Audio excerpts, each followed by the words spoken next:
Welcome to this lecture of Principle of Electrical Technology. Dear students, in this lecture, we will now discuss some definitions related to magnetic circuit. These definition includes flux and magnetic flux density. Then we will discuss about magnetic field intensity. After that, we will discuss magnetomotive force. It is just analogy to electromagnetic force that you studied in your class 12 physics. And after that, we will discuss permeability, reluctance, and permeance. Okay. So these are the few related terms that we are going to discuss. So in this lecture, we will start with flux and magnetic field density, and at the end of the lecture we will try to solve one problem related to magnetic flux density. I just specified that flux is represented by a symbol phi, and its unit is Weber.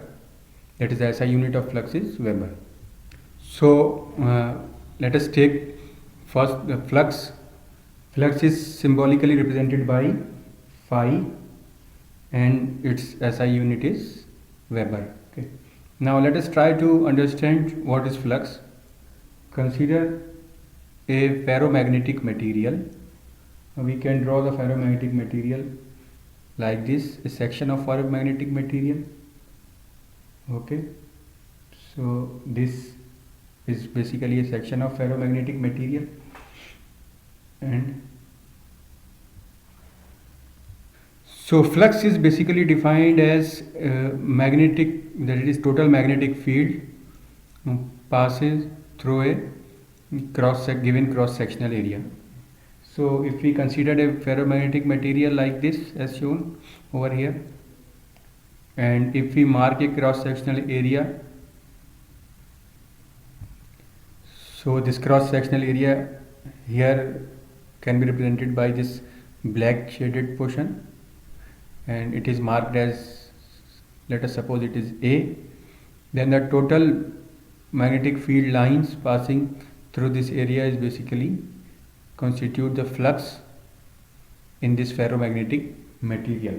Okay, so we can mark this material as a ferromagnetic material.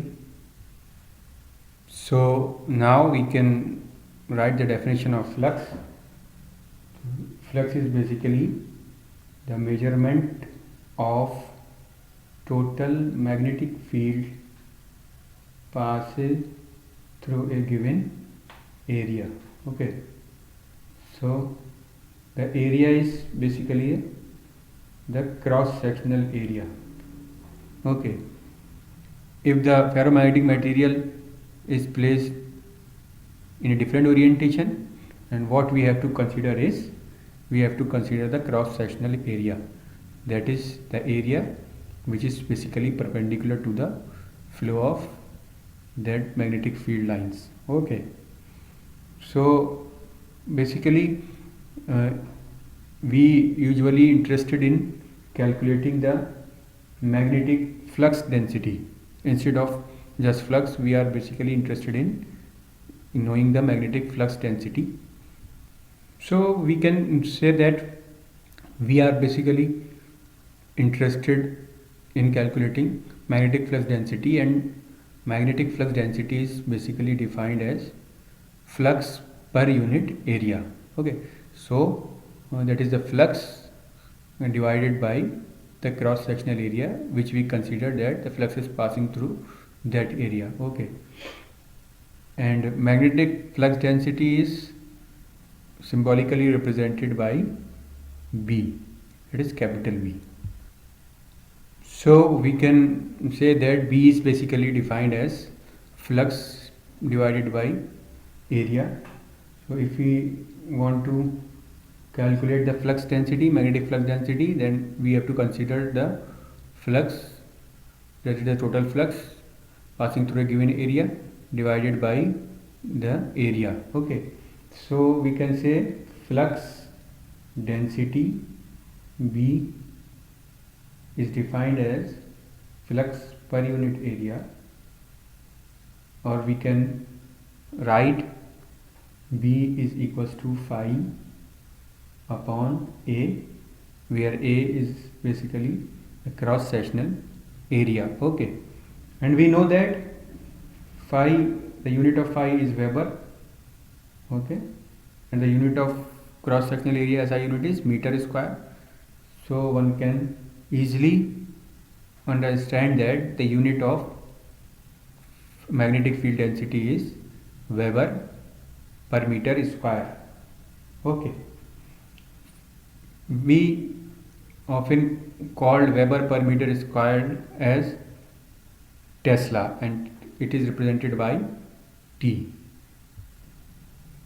So we can say that Weber per meter square is basically called as Tesla and is denoted by T. And if we define what is Tesla, that is, we can say that 1 Tesla is nothing but 1 Weber of flux passing through 1 meter square of area. Okay, so we can say that 1 Tesla is equals to 1 Weber per meter square, or 1 Weber per 1 meter square. Okay, so just now we discuss flux and magnetic field density. So now we will consider a example, that is a numerical problem based on flux and magnetic field density. Okay, so let us consider problem 1. So in problem 1, what we have is, we have a ring type of structure like this. This structure is basically a solid ring.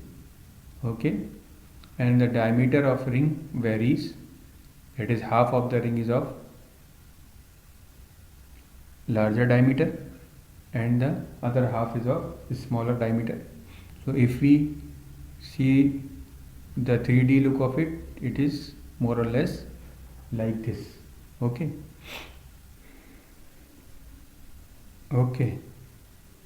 so this is the ring structure. Let us assume that the flux phi is flowing inside this ring, that is denoted by black dashes line. Okay, now in the problem it is given that there are 2 cross sectional areas. We have A1 and A2. A1 and A2. A2 is here. A1 is given as 2 into 10 raised to the power minus 2 meter square, and A2 is given as 1 into 10 raised to the power minus 2 meter square. Okay, now in the problem it is given that for the core, that is the ring type of core over here, for the core shown in figure, the flux density at A1 is, that is B1 is equals to 0.4 Tesla.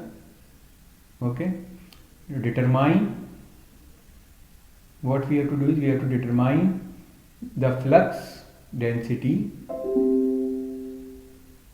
that is flux density B2 at a cross sectional area A2. Okay, so what we will do is, it is also given that assume that there are no losses, so we are not considering any losses over here. Now how we can solve this problem? This is very simple problem. Okay, so the solution is, we have B1 is equals to 0.4 Tesla, and A1 is equals to 0.01 meter square. Okay, and A2 is given as 0.01 meter square. So A1 is basically 0.2 meter square, right? Okay. Now what we have to do is we have to calculate V2, that is magnetic field density at A2, and we know that B is nothing but phi by A, and phi is the flux which is constant. So if we somehow calculate the flux at cross sectional area A1, the same flux will pass through A2, so we can easily calculate the flux density, right?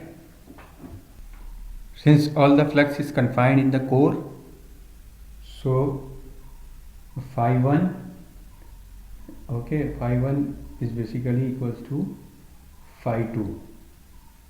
Okay, that is the same flux is flowing through the cross sectional area A1 and A2.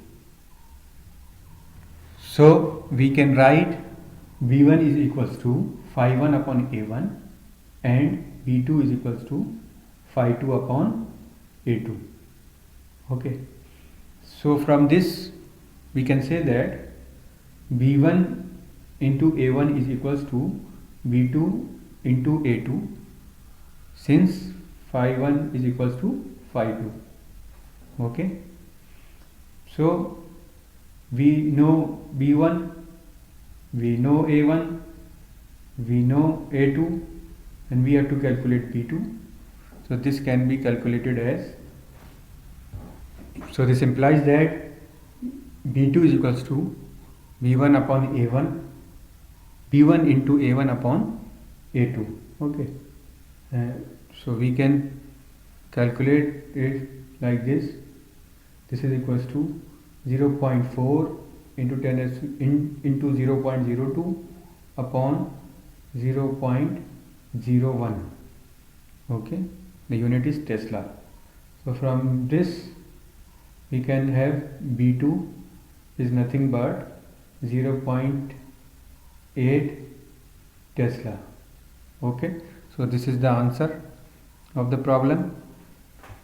So I hope you all understand this problem. Okay, so if you look at the problem, what this problem says, it says that if we have a structure like this, that is we have a two different cross sectional area connected and form a core.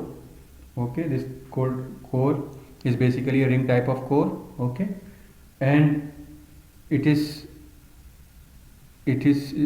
already given that there is no losses.